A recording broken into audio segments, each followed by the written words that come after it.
Hello दोस्तों, आज का इंग्लिश वर्ड है डिसेंट। डिसेंट का क्या मतलब है, आइए सीखते हैं आज की इस वीडियो में।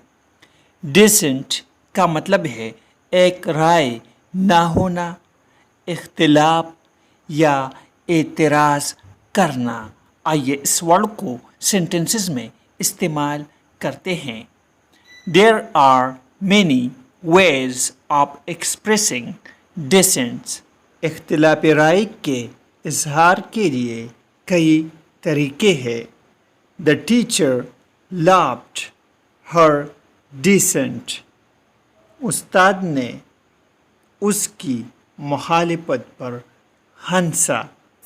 दोस्तों, चैनल को सब्सक्राइब करें और वीडियो को लाइक और शेयर ज़रूर करें। Thanks for watching this video.